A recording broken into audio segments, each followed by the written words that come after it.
I don't know if he's if Lucha's just waiting for a cue to start. Let me quick check. Yeah, he was. And he's got it, so we'll be starting soon.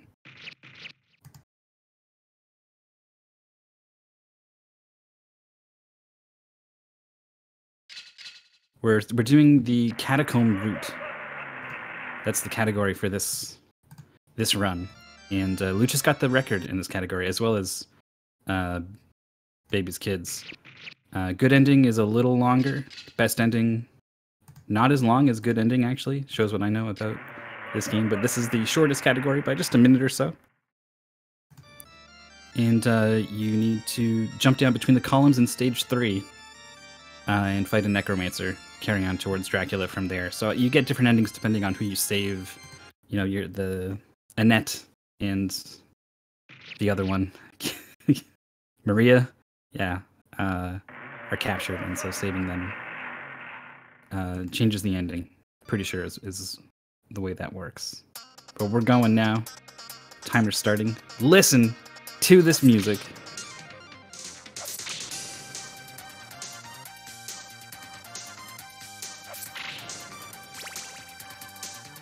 Hell yeah.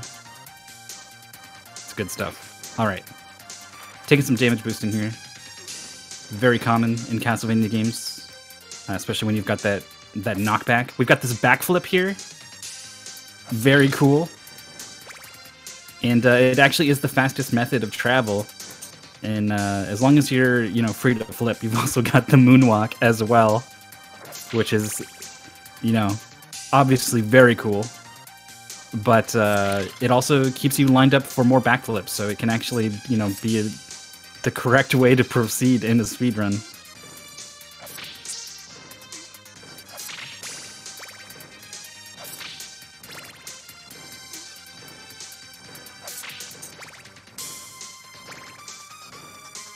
And actually, I think might be some audio desync that I think we can actually fix on our end.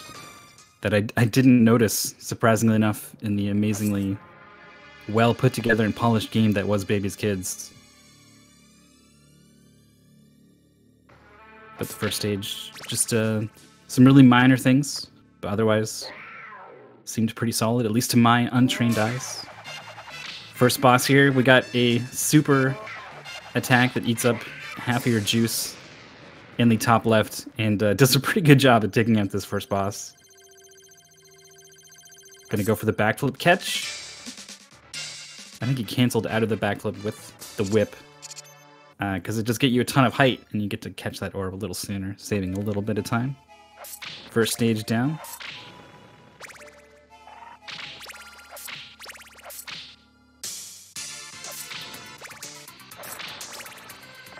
Cue the classic vampire killer track. And the awful merman characters. Cross doing a really good job at zoning them out.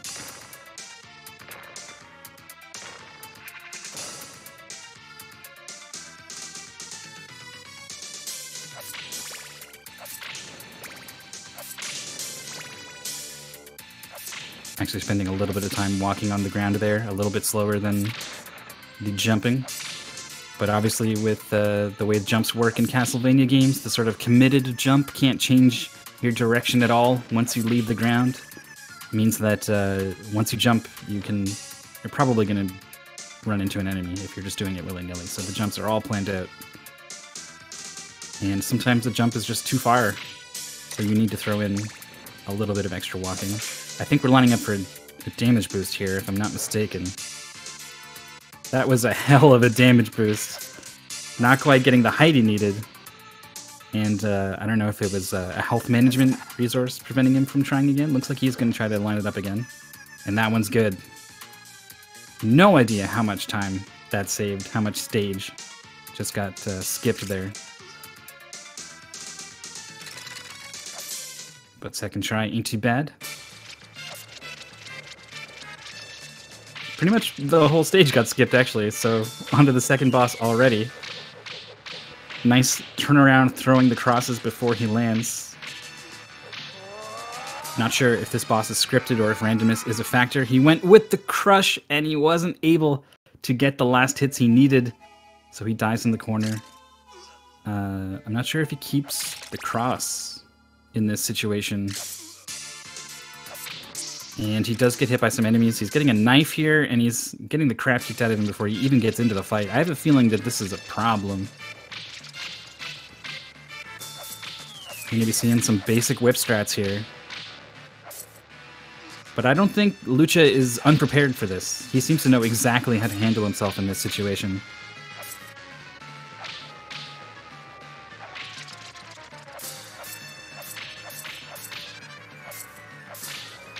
Certainly is a big time loss.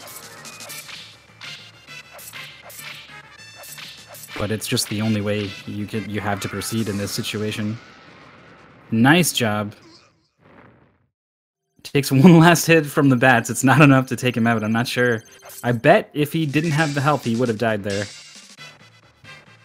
But he's going to be okay. Moving on to stage 2. He's still not going to have that cross, so he still could, you know, he might be sort of out of his element, off track here for a little bit until he's able to detour wherever he needs to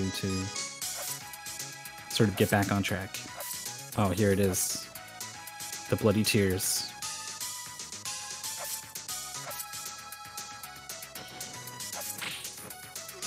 Doing a really good job doing these backflip attack cancels to make his way up this vertical section. But now that everything here is firing at him, missing the first try, he's put himself in a pretty bad situation. Using the knives that he has to take out that enemy. Normally you don't have knives here, you would have the cross. I imagine the cross could fulfill a similar purpose here. Also might be trying to save his hearts for wherever he would need them in the rest of the stage, so might have been hesitant to use them for that reason. Is going to go ahead and get that. It's not a wall meat. It came from a candle, actually.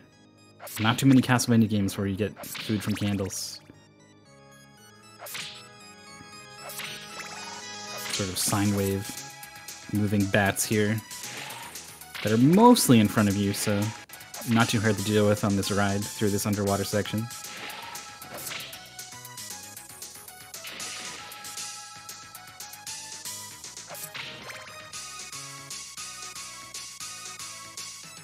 Jumping upstairs, much faster than walking.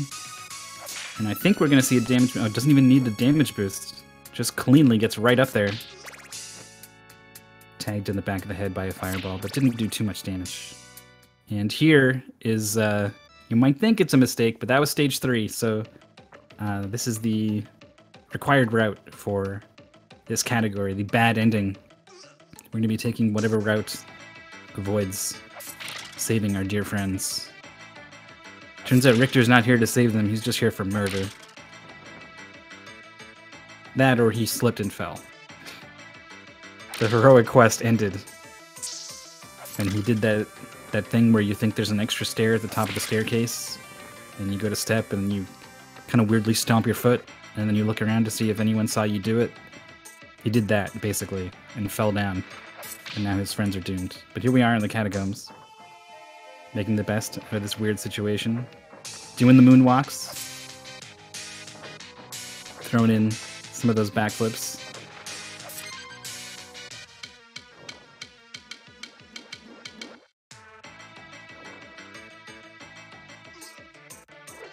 Managing to get over that big hitbox on that skeleton.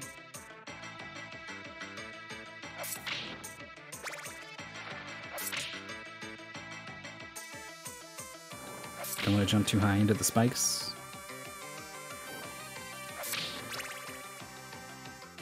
Turning around in midair to set up for the backflip to get out of the muck.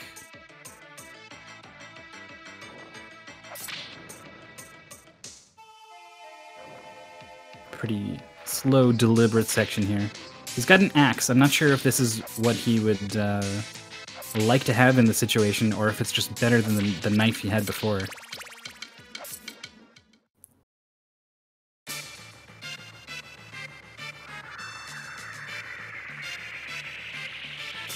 Oh wait, actually I think the axe is pretty well suited to this boss fight. I think this is where we want to be. Is this death? I'm not sure. Is this Shaft, maybe? Purple ghost figure. Axe is doing a pretty good job. Got, I think, a second phase here. Yep. Again, those axes just obliterating the boss into a pile of ashes that once again rudely deals damage after you die. Just another one of those last minute screw yous they threw in. But that is a stage clear. That was stage 4, 4-.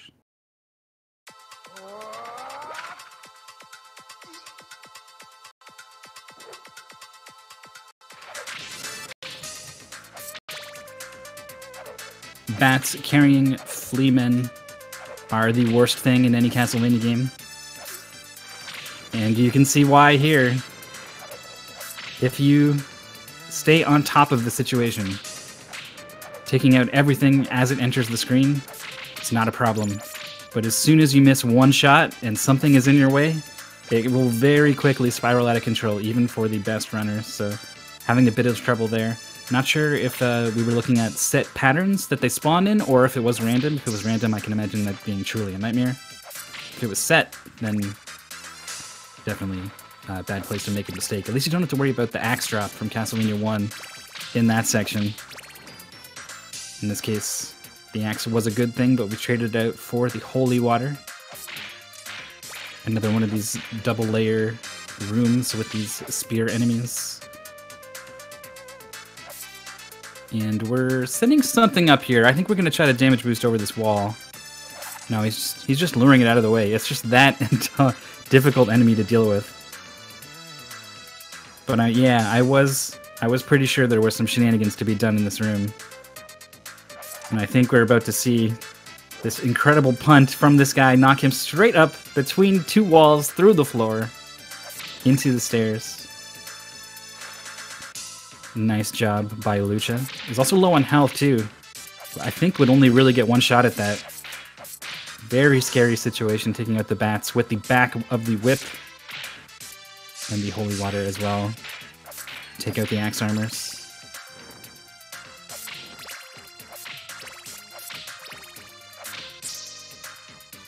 And trading the holy water for the axe now. Holy water basically just for those knights. And I think this is a werewolf. It's howling at the moon, so you know, I think I might be right here. Yeah, this is the werewolf. This boss is nuts. Trying to fight this boss casually is a nightmare. We'll see what kind of tactics. Wow, you go back to this screen, so you have to deal with those knights and you don't have the holy water. This game is mean. Oh my goodness. Alright. Oh, I tried to reposition a little bit there. Or maybe it was a jump input that didn't come out, I'm not sure, but slipping off the edge. I'm not sure what the continue situation is like. I imagine you get to go back to the start of the level you were on. But just needs every last bit of range to hit these Axe Knight armors when they back up. We do have a cross. Any sub-weapon is better than none, for sure. I can see how that cross could be. The Berserk attack when the Axe armors lose the shield, I forgot about that. Very, very effective attack. Trading the cross for the holy water. Trading the holy water for the axe. Axe going to be the weapon we go into this boss fight with. Full health this time.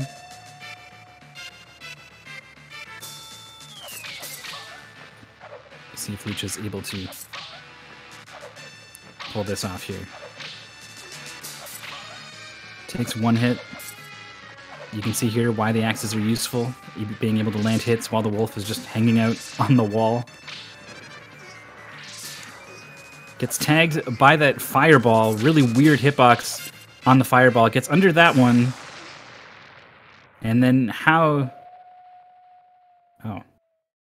I thought he was going to get taken out by that debris on that final last-minute attack that every boss seems to do in this game.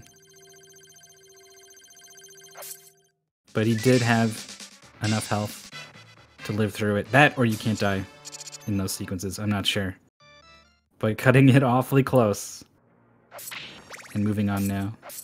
We've got the classic red reassembling skeleton enemies that managed to assemble just in time to get in your way.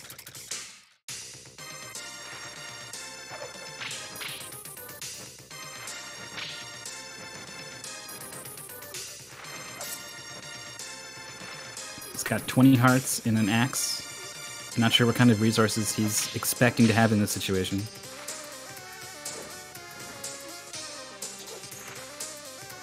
He's trying to get past this guy without fighting him, and he does sneak in the backflip.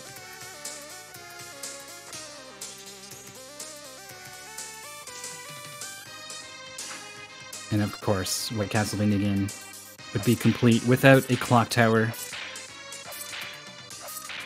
So far, we haven't had to step onto a moving gear with a weird hitbox, but there it is, right there. Cue the Medusa heads. Using the item crash to get up onto that platform, actually. I don't think he's going to be able to do it again now that he's fallen, and he's also very low on health, so he went for a damage boost, I think. That, or he was just giving up on that attempt. The hearts are your ammo in Castlevania. Your sub-weapon ammo for your axes and your big super item crash, which was the crazy axe move that you saw earlier, which probably eats up a lot more hearts. Just somehow getting picked up by that moving gear off that jump.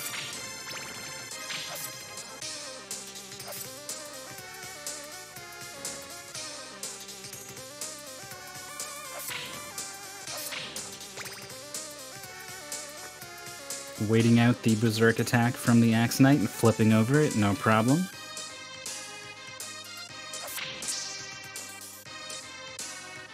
Picking up an axe sub-weapon. Remember, he lost that earlier.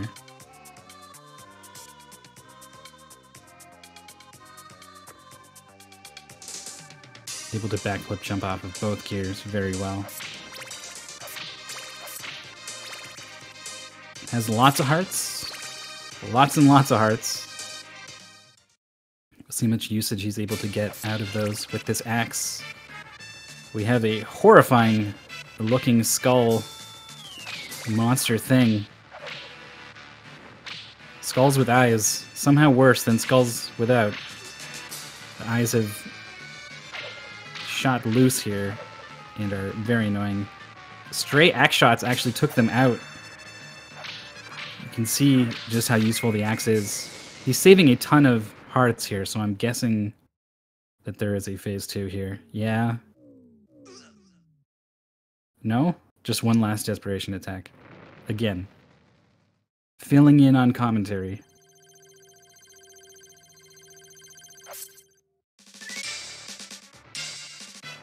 I don't know if this is one of those Castlevanias where you get to keep your hearts in between levels.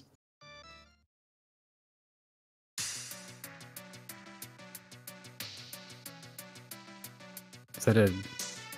Oh, okay, it was a 30 hertz flicker on my commentary viewer was preventing me from seeing the number at all. But yeah, he does still have those hearts. Saving them for a rainy day. Backflipping through the bone pillars. Just didn't think he would be able to stand on top of that last one, but he was. Took a lot of damage there. I'm not sure how much of that was intended.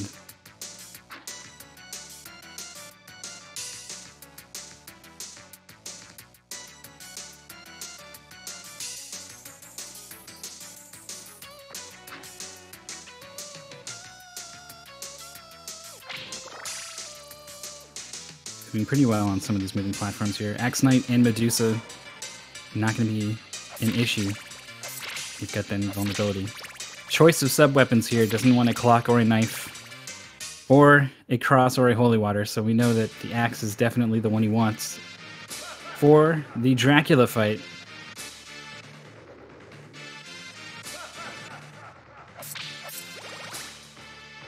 You can kind of get an idea of why. Whenever you're stuck on one of these lower pillars, axe pretty much the only way you're going to be able to find hits.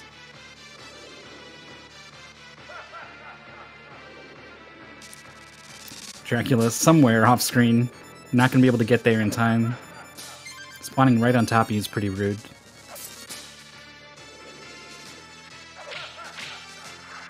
Not many Dracula encounters are just littered with pits all over the floor. But that's just this game taking it to the next level. Sitting on tons and tons of hearts. But remember, if you die, you lose that, a lot of that. You will get some because of all the candles on the way here. But I don't think he'll have quite the resources he has to work with on this attempt, so he really doesn't want to die. Moving on to phase 2. Just chucking axes at him. Kind of comically easy compared to phase 1.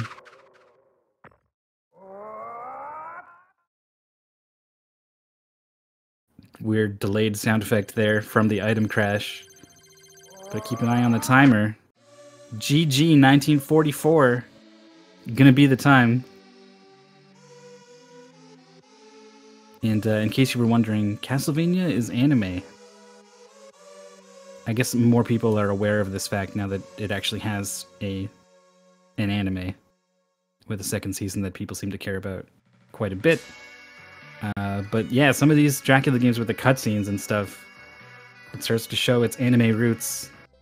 Anyway, that's going to do it for Castlevania Dracula X. Lucha Jim.